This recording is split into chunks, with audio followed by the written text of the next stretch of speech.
Hey guys, Chris cooking Nashville here. Thank you guys so much for joining me on my channel. Today I have a highly anticipated, very exciting recipe for you guys. We're gonna go a little Italian American tonight, and we are going to do keto and carnivore pizzas. Guys, these are absolutely amazing, and let's just say you can get your pizza stone back out, use your pizza peels if you've got them. We're gonna get some cheesy, amazing pizza goodness going on. You guys are absolutely gonna love this. Y'all stick around for carnivore pizza. Okay folks, here's all of our ingredients we are going to need. So I have 1 block of cream cheese. I have 7 eggs, which I have separated the whites into one bowl and yolks in the other. That's going to go into 2 different mixes. I have about a half a cup of shredded mozzarella cheese. You can use any shredded cheese you want. Colby Jack is also really good with this, but any shredded cheese. I have 1 tablespoon of butter straight from the fridge, which is going to go into the cream cheese mixture. I have 3 tablespoons of Parmesan cheese. Use any kind of Parmesan you want. I have 2 separate containers here, each with 2 tablespoons of egg white powder, and I have 2 teaspoons total of beef gelatin, 1 teaspoon in each. 1 set of white powder and gelatin goes into the yolk mixture, and 1 set goes into the white mixture. So we're going to have 2 separate mixes, and then we're going to mix them together. So let's get working on putting all of these ingredients together. We're going to start with the cream cheese. We're going to get it softened, put that into the bowl, and go from there. Okay, so we have our softened cream cheese. This has been in the microwave for 1 minute just to get nice and soft. So I'm going to scrape that out into my large mixing bowl here. Make sure you have a big enough bowl because you're going to have plenty of space to mix these various things together. Okay, and we're going to get every last bit there. Now we're going to go ahead and take our 7 egg yolks and add those into the bowl with the cream cheese. Just make sure that cream cheese isn't too hot. We're also going to add our shredded mozzarella cheese or whatever kind of shredded cheese it is you chose to use. Like I said, Colby Jack is also really good in this. Then our 3 tablespoons of grated Parmesan, our 1 teaspoon of beef gelatin. Remember, this is only 1 of the 2 teaspoons of the beef gelatin. Now we're going to mix all that together. I have not put the egg white powder in here yet because we're going to mix that in at the last. So this is on low on the mixer. What I'm going to do is increase it up to high, and we want to really start to whip these ingredients in there, really beat that cheese especially through there, and you can see it starts to turn a little bit of a lighter color. Now we're going to go ahead and add our egg white powder, and I'm going to try to spread it around as best I can. This is 2 tablespoons of egg white powder. Start it on low because you don't want to fluff this up out of the bowl in your face, and then we can increase it to high. And once we get it up on high, we're really going to whip this. We want to try to whip a little bit of air into this as best we can, and so we're just going to keep whipping it up on high. Now we're going to take that 1 tablespoon of butter. I melted it really quickly. Once the egg white powder is really well combined, we're just going to pour that tablespoon of melted butter in and then continue whipping this up on high. And the only reason we wait is we want to make sure that butter incorporates really nicely, and we're going to use those beaters on high to try to really whip some extra air in here. Okay, and once we get done with that, I'm going to show you, you're going to get this pasty, runny texture. That's exactly what we want. Okay, then we're going to go over to our big stand mixer. You can do this with a hand mixer. You can do this however you want, but I have my 7 egg whites, my 2 tablespoons of egg white powder, and the gelatin, 1 teaspoon of gelatin. The egg white powder and gelatin are going to help stabilize the egg whites. So we're going to put the liquid egg whites into our mixer bowl or whatever mixing bowl you're going to be doing this in. I mean, I guess really you could do this by hand, but it would take a lot of effort to do so. Then we're going to dump in our egg white powder on top of the egg whites, and then we're going to dump in our beef gelatin. And then what you're going to do is grab, if you're using like a stand mixer like this, grab a whisk and just kind of stir that together. It mostly just keeps it from all sticking to the side real bad. You don't have to do this. You can just scrape it down, but just makes my life a little bit easier.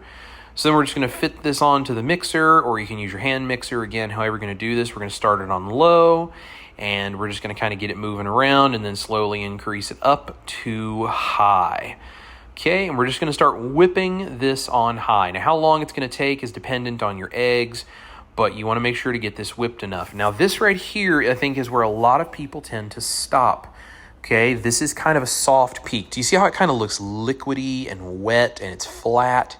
And it's starting to hold its shape, but it's just not quite there. We need to go longer, so we're going to turn it back on high, and this is where we want it. See, it looks like marshmallow. It has a very firm peak. It is very firmly whipped together. That is the kind of stiff peak that we're going to need because we're going to combine these two mixtures now. We're going to take our egg white and combine it into our egg yolk mixture. Now, you've seen me do this in my brioche buns.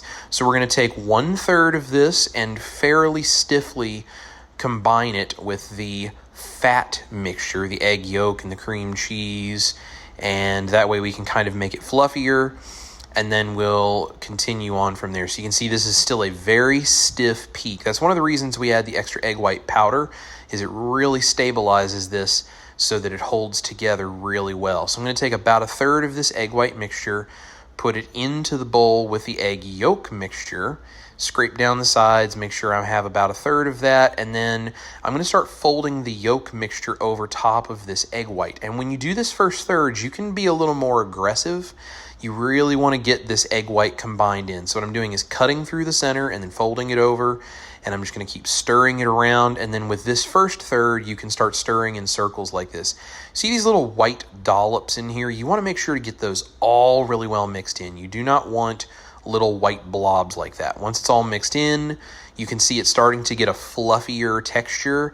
That's why we want to mix that first third in really well, because now we're going to take the second 2/3 of that egg white mixture and we're going to mix it in. We're going to mix it in thoroughly, but we're going to be just a little more careful because this is where the egg is going to get its bready texture from. This is where we're going to get that kind of gas bubble thing going on. Okay, so there's the other 2/3 of my egg white mixture, and now I'm going to be a little more gentle as I start to mix this in. So you don't have to be paranoid about this, but we're going to cut through the center, fold over the top, cut through the middle, fold over the top, and each time I rotate the bowl a little bit, so I'm kind of going around the bowl, scraping down the side as I go. Okay, and you can see I still have those little egg white lumps that are not mixed in. I want to keep mixing until those have disappeared. Now I'm kind of pushing a little bit and just sort of cutting through and then swirling it around. You can also do this. This is a figure 8 mixture. This helps really combine things in a mixing bowl well when you use a figure 8. And once we have that all mixed in, you can see this is like a paste, but it's fluffy. It's light and fluffy, very much the way like a souffle mixture would be. That's exactly where this technique comes from, is making French soufflés, okay? Now this is going to go in the refrigerator. Okay, you can see it's lightened up significantly. It is very fluffy looking. We're going to put it in the refrigerator for at least 30 minutes so that that cream cheese and butter firms up. In the meantime, we're going to start our oven, get it baking to 350 degrees.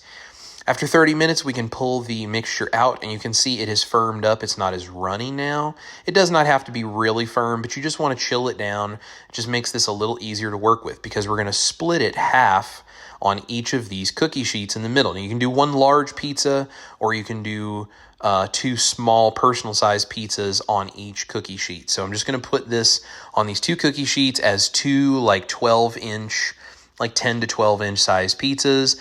Put half the mixture on one, half on the other, and I'm just piling it right here in the middle, and then I'll show you how we're going to actually turn it into the shape of a pizza. Okay, so I have that split 50-50 between these 2 cookie sheets, and like I said, if you're doing personal-sized pizzas, just do 4 pizzas, so you would do a quarter for each pizza.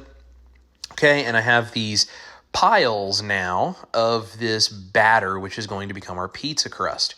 Now, get yourself a ladle of some kind, because what you want is this rounded bottom.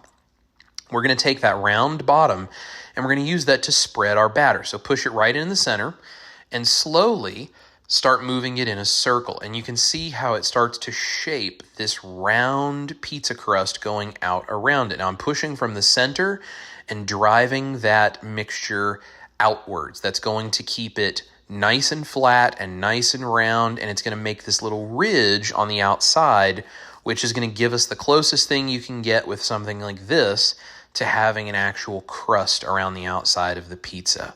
Okay, so I'm just kind of going back and forth. Take your time. You don't have to be in a rush. See, I'm just going in a nice smooth circle, and pushing this out until it's probably about 1/4 of an inch thick. You don't want it super thick because you want it to be fairly pizza crust-like all the way around, for lack of a better way of putting it. So now I'm just going to go to the second cookie sheet. I'm going to do the exact same thing, and we're just going to go around in circles, try to smooth it out as best you can. Now, if there's little lumps or blobs or anything, don't worry about that. I'm going to show you how we fix that here in just a second, okay? So we'll just get all of that on there.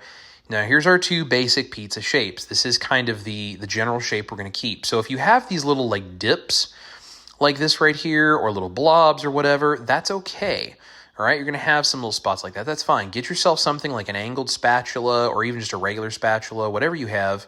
And we're just going to go in and gently smooth those spots over. And we're just going to kind of smooth our pizza crust out.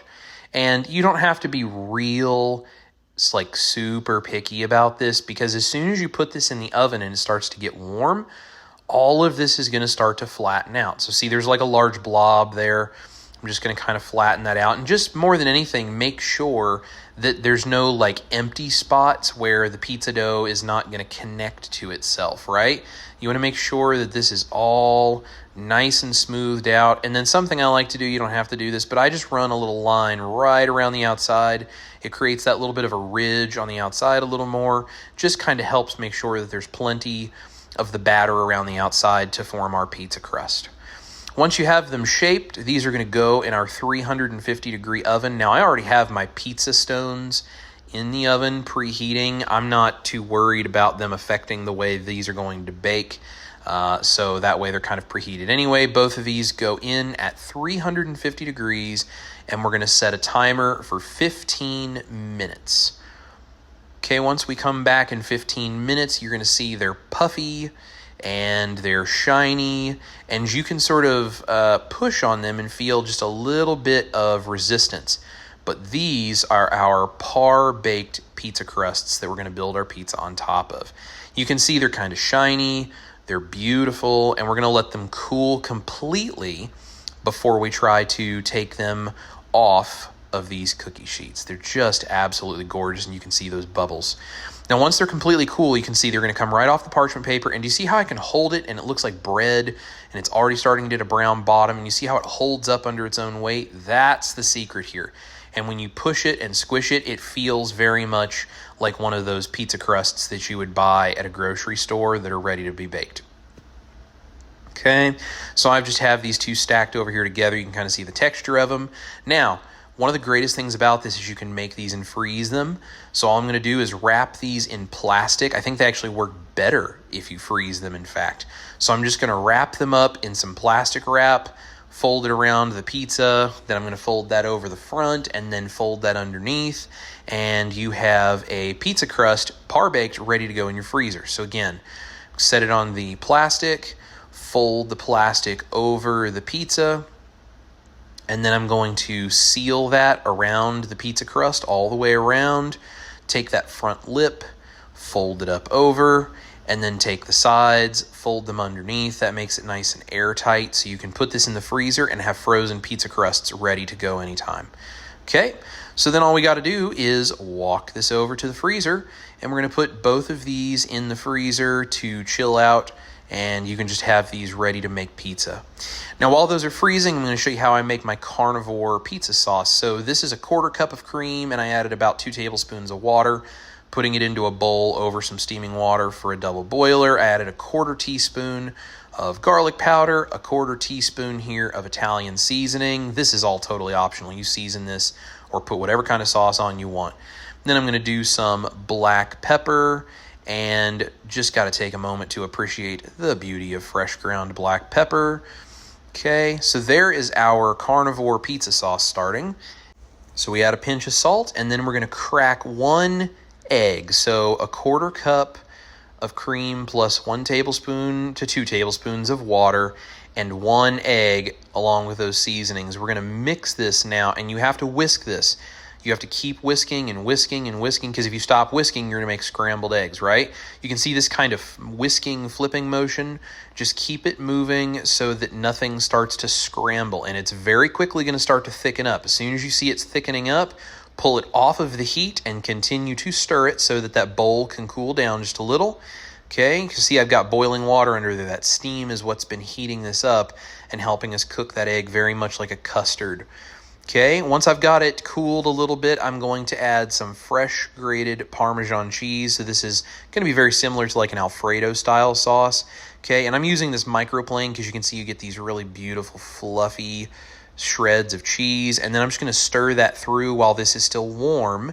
And now you can see we get this beautiful, thick Alfredo style sauce. And you can see the texture of this. It is very custardy and thick, and because of that cheese that is in there, when it bakes, it firms up even more, and it just makes this absolutely beautiful pizza sauce. I mean, how can you not love this stuff? I honestly could sit with a bowl and a spoon and just eat this. I'm not necessarily saying you should do that, but if you decide to, I'm not going to judge.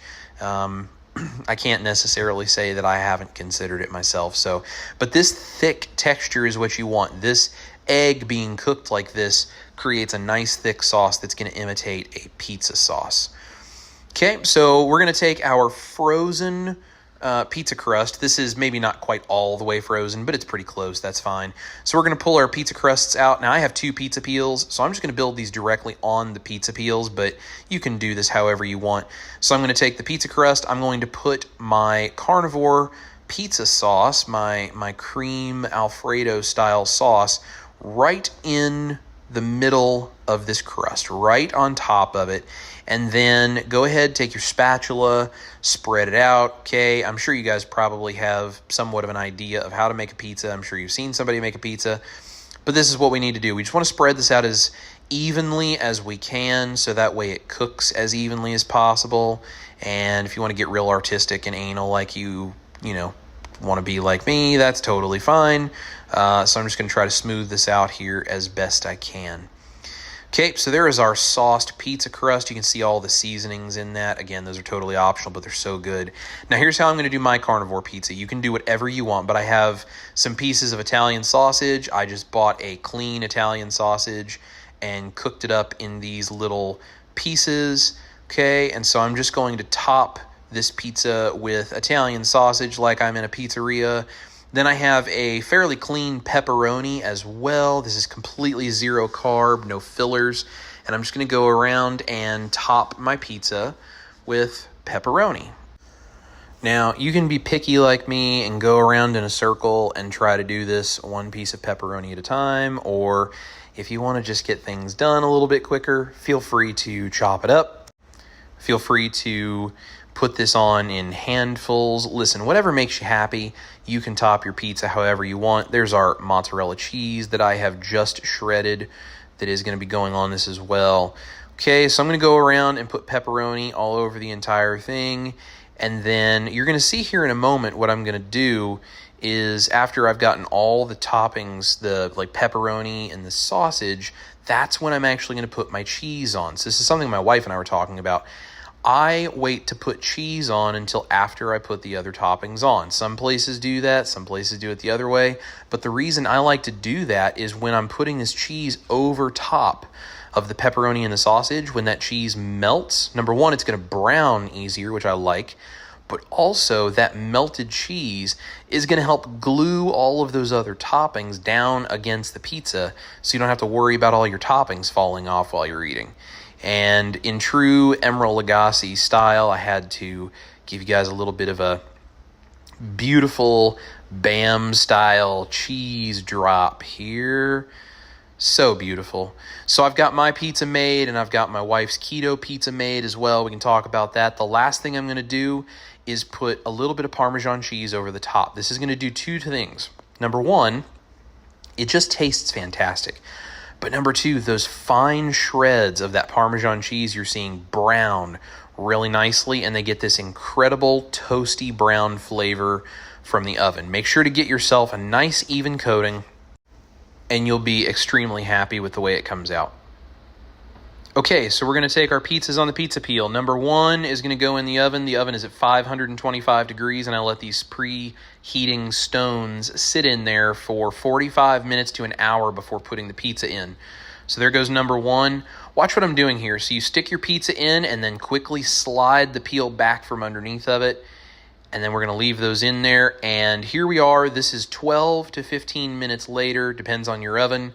But you can see when all the toppings are melted and that brown cheese is starting to develop. I mean, guys, look at the color of the cheese coming out on that pizza. I mean, look at the pepperoni, the crispy bits, the brown bits. That's also very much thanks to that Parmesan cheese we put over the top. So you slide the peel underneath, gently pull it back, slide forward a little more if you need to, and then pull your pizza back out of the oven. And this is my wife's keto pizza. It's just gorgeous to see this cheese come out of the oven this way. I mean, guys, this is just all kinds of happiness right here with a recipe like this turning out this great. I mean, I've made some great pizzas before, but I was real excited to see these come out of the oven like this. Let's just do a little flyby just to appreciate this. Man, that's good. So I'm going to slide this onto a cutting board now, and we're going to get this cut, and I'm going to show you guys what this pizza looks like. So we're probably just going to eat these directly off the peels because I have 2 pizza peels here. So I've got my pizza on a cutting board. I have a very large manly knife here. My wife makes fun of me for this gigantic knife that I bought, but I love it. Works great for this kind of thing. So I'm cutting this pizza as soon as it comes out of the oven, and I like to cut it in 6 slices. Cut your pizza however you want. There's our 6 slices. And guys, look at the cheese pull on that one. All right, guys, we are going to try some pizza for you. So as you guys probably know, if you watched my channel before, Ash does keto. I do carnivore, so our pizzas are a little bit different. I've got sausage, pepperoni, the Alfredo style cream sauce that you saw me make, and mozzarella and Parmesan cheese. For her, she really likes pineapple on her pizza. And so, yes, we calculated out the carbs. It's not that many. I think it's like 5 or 7 carbs or something from the amount of pineapple that I used for her pizza.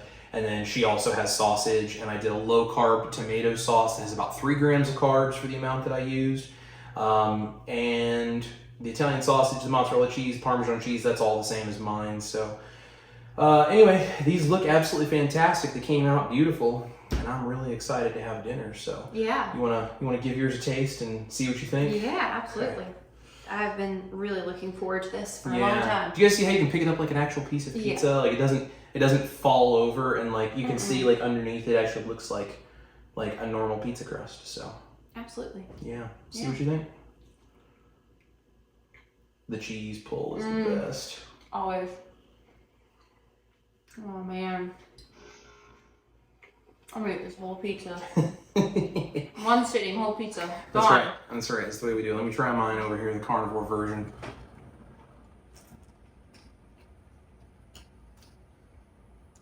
Tastes like a pizza. Mm-hmm. The cheese pull's so good. I'll be honest. If somebody made this and gave it to me, and I didn't know that this was like a carnivore pizza crust, I'd have absolutely no idea. Yeah, no. And it looks like a pizza. It also smells like a pizza. The house smells like pizza. I mean, it's... Yeah. I mean, you can see on the bottom there, like it literally just is like a browned pizza. And here around the edges on the crust, it's like crunchy, like pizza crust would be. It's crispy and crunchy. Yeah. I would just think it was a different recipe of like a dough, a pizza crust that I had not had myself before, because I used to make like sourdough style pizza crusts for us from scratch. Like I would all do the time, yeah. Yeah, like Neapolitan style pizza. So I just got a bite of the crispy edge, by the way, that you were talking about. It really, really does taste just like a pizza crust. Yeah, it tastes just like a browned part of the pizza crust. And with that butter that I added, as well as the amount of cream cheese that we use in the crust itself, there's enough fat in there and the mozzarella cheese that it keeps it from getting that like spongy, choky egg white sort of a thing. Because I've seen people do egg white crusts, but they don't do it this way. And they're either super puffy and spongy and they look like egg white bread, and then they're dry and choky, because I've tried that kind of thing before. They're dry and choky and they're not any good. Well, not that they're not any good, but I don't particularly care for them. I know you really don't like those.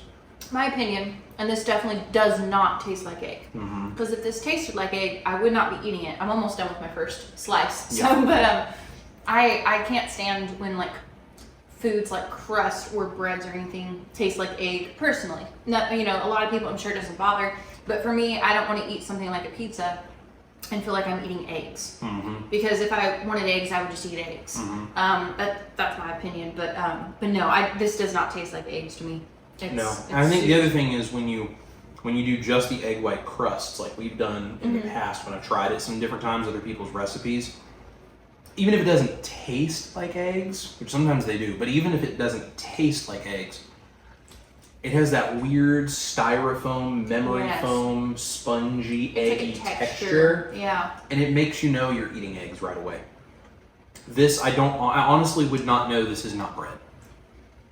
No, it's like super good. It's a little different than other pizza crusts that I've had, but if I went to a restaurant and they served me this and called it pizza, I would assume it was pizza, and I would be very happy to pay for that in a restaurant and have zero complaints. Oh, absolutely. Well, I've had like like cauliflower crust and all that, so this would be like a $35 pizza basically if we wanted to eat, and it wouldn't taste as good. Absolutely.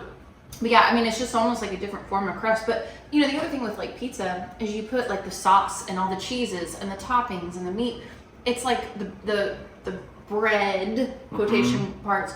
It's really just like a vessel, I feel like, to carry. Like, I mean, that's what it is. I mean, it carries the toppings and the cheese and everything. And as long as it tastes good, there's no offending flavors in it, and there's no weird textures in it that throw you off. It's like you're great. Yeah, if it holds up like that where it doesn't flop over. I've seen some people do things like quesadillas or omelet type looking things like that it's meant to be like a tortilla or a pizza crust where it's egg based, and it basically is like an omelet and it just flops over when they do it.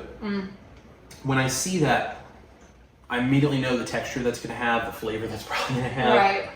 And if you like that, I'm not in any way dissing on any of those recipes.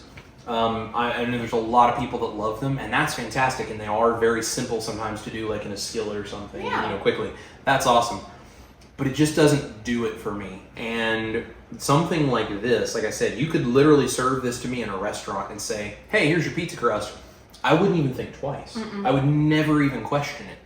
I mean, I've had like bar pizzas. You know, bar pizzas, it's a very popular kind of a thing where you go to a place where they have like 2 things on the menu, and it's usually like a burger and a pizza, and it comes out of like some cheap pizza oven they have in the back because their whole thing is about being a bar or like that kind of a place. Sure. I've had pizzas from places like that are actually decent pizzas that don't taste anywhere near as good as this. I'm on piece number 2 right now. Yeah, I'm not mad about it. She's like going through this like no problem. She's really enjoying this over here. For our animal lover friends, whenever I eat pizza, and before in the past, doesn't matter what it is, Mel gets a bite of the crust because it's whatever. She's at my feet. So Mel, come here. There you go. See if Mel likes it. Oh, she approves. She's good. She's good. She's happy.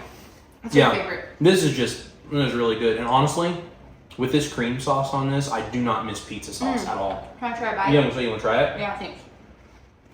With that like Alfredo style sauce, I don't miss pizza sauce. Yeah. Because I think the tanginess and the like sweet tomatoey kind of a thing of a pizza sauce is really good. But a big function of what pizza sauce does is it offers like a moisture and texture to the dough, to the bread part. And I mean, like you guys can see, like it cooks down in the oven, it like firms up even more, so it's not running off, but it does have a very similar texture to a pizza sauce. Yeah. Well, where it's not runny. I love like the white cream sauces that go on pizzas usually. I mean, those are awesome. I mean, that's really freaking good. Yeah. Guys, this is fantastic. You should totally try this recipe, especially if you have a pizza oven kind of thing, or you have like a pizza stone and you can get your oven up really hot. You got the pizza peel. Like you can do this just like a pizza that comes out of the freezer. And because you can make the crust and keep it in the freezer, which I've done for us. I've done that. Keep it in the freezer. And especially if you're using like a jarred pizza sauce or something that's just low carb, I mean, you can have this ready to go. Crank your oven up, put the toppings on while it's frozen, throw it in there. This was 15 minutes on these at the max temperature of our oven. But you could do this probably for 15 to 20 minutes. You know, just check it, and when the toppings are melted and starting to brown the cheese, you know it's going to be done. You could probably do this though, just an extra few minutes, even if you need to. And you can do it straight from the freezer. So you can like take a day, make a whole bunch of pizzas. And now this made 2 like large pizzas because we're hungry. This is our only meal today. But if we'd had lunch or something, I could do these half the size, like personal size pizzas. You could do 2 of them on each of those cookie sheets that I use. Par bake these. I mean, you could literally do like a double batch of this recipe and make 8 personal pizzas. Very simple. And keep them in the freezer. And like, hey, the kids want dinner and you don't want to give them a whole bunch of carbs and grains and all that kind of stuff. Yeah. Make them pizza. And you can literally take it out of the freezer, top it real quick, throw it in the oven for 10 or 15 minutes, and it's dinner time. Like, that's super cool, guys. Like, this is... You can bring back like the pizza and the movie night and you know all that kind of family. Yeah, it's family pizza night. Games, movies, whatever you like to do on family pizza night. Like, this is how you do it so that you don't feel like you're getting seed oils and heavy amounts of carbs and grains and all this stuff. And I mean, look, if you really like the big, you know, conglomerate pizza in a box kind of stores, you know, make yourself some melted butter and throw some garlic powder in it, and you've got garlic butter to dip. And you can make my butter ranch, my butter mayo ranch, and have ranch to dip in. And I mean, like, guys, you're having pizza day. It's like going down the street or getting takeout or getting delivery, you know, whatever. And it's, I mean, that's what it tastes like. Now I just want ranch. Dunk my crust in the ranch. Yeah, we're gonna have to get some ranch out of the refrigerator because I always keep a jar of ranch made in the fridge for her. So delicious. Anyway, guys, thank you so much. We love the pizza. She's gonna eat the whole thing. Definitely. I'm definitely gonna eat the whole thing because I'm hungry, and this is fantastic. So thank you guys so much for watching, and go make yourself some pizza. Bye. All right, guys, that's it. That is the keto and carnivore pizza. Now, on the carnivore one, I did that Alfredo garlic Italian kind of sauce. Okay, all of the seasonings are always optional with any of this kind of stuff. This pizza crust is so good, you guys. It actually cooks crispy on the bottom, crispy around the edges. And one of the things is I wanted to show you, it holds up just like a normal slice of pizza. So it does not flop over. It is crispy enough, but it is still soft enough you can fold your slice of pizza. If you're one of those folding types, right, you can do that. So guys, all of the typical things you would do with pizza, you can now do with pizza. So if you're keto, do like I do for my wife and do the low carb pizza sauce thing, whatever is your preference on that. If you're carnivore, you can do this Alfredo style sauce. Heck, you could take bone broth and put an egg in it and make like a bone broth and egg kind of sauce, and you wouldn't even have to have the dairy that's in the Alfredo style sauce that I did. It's whatever you guys want. This is so customizable to whatever type of pizza you like, and it's absolutely fantastic. So guys, thank you so much for watching. I appreciate every single one of you. I love you guys. If you haven't checked it out yet, below you're going to see there's a link for a Patreon group. You can support my channel there. You can also join my YouTube channel memberships. $5 a month and up on Patreon, and my YouTube memberships, which are $5 a month. Everybody's going to get some extra recipes. I'm actually working on some brand new ones, and we're going to be coming out with those. If you don't want to do those and you want to support the channel, you can also go down below. There's a link for my shop. You can get a t-shirt or an apron or something like that, swag-wise. You can support it. I also have an Amazon affiliate link you can shop with and support the channel that way. Guys, if you don't want to do any of that, that's totally cool. Just give me a thumbs up on the video because that tells YouTube that this is a cool video that other people should see. And comment below, let me know what kind of pizza you're gonna make or what you thought of this recipe and how you're gonna be able to use it. And share this with anybody who loves pizza and is trying to do a low-carb, keto, ketovore, carnivore diet, because now they can do pizza again and they can use those pizza stones and those pizza peels that they've probably put in the back corner of the pantry for a long time. Guys, this is going to be a really good one. We're going to enjoy dinner tonight. I hope you try this out. I hope you guys love it. And I thank you all so much for being here, for all the love you show me. and for all the support, because I can't do this without you guys, and I do it because of you. Thank you guys so much for watching. Eat your meat, love your life, maybe make some pizza. This is Chris cooking Nashville. I'm going to see you guys in the kitchen for the next recipe. Yum. That's really freaking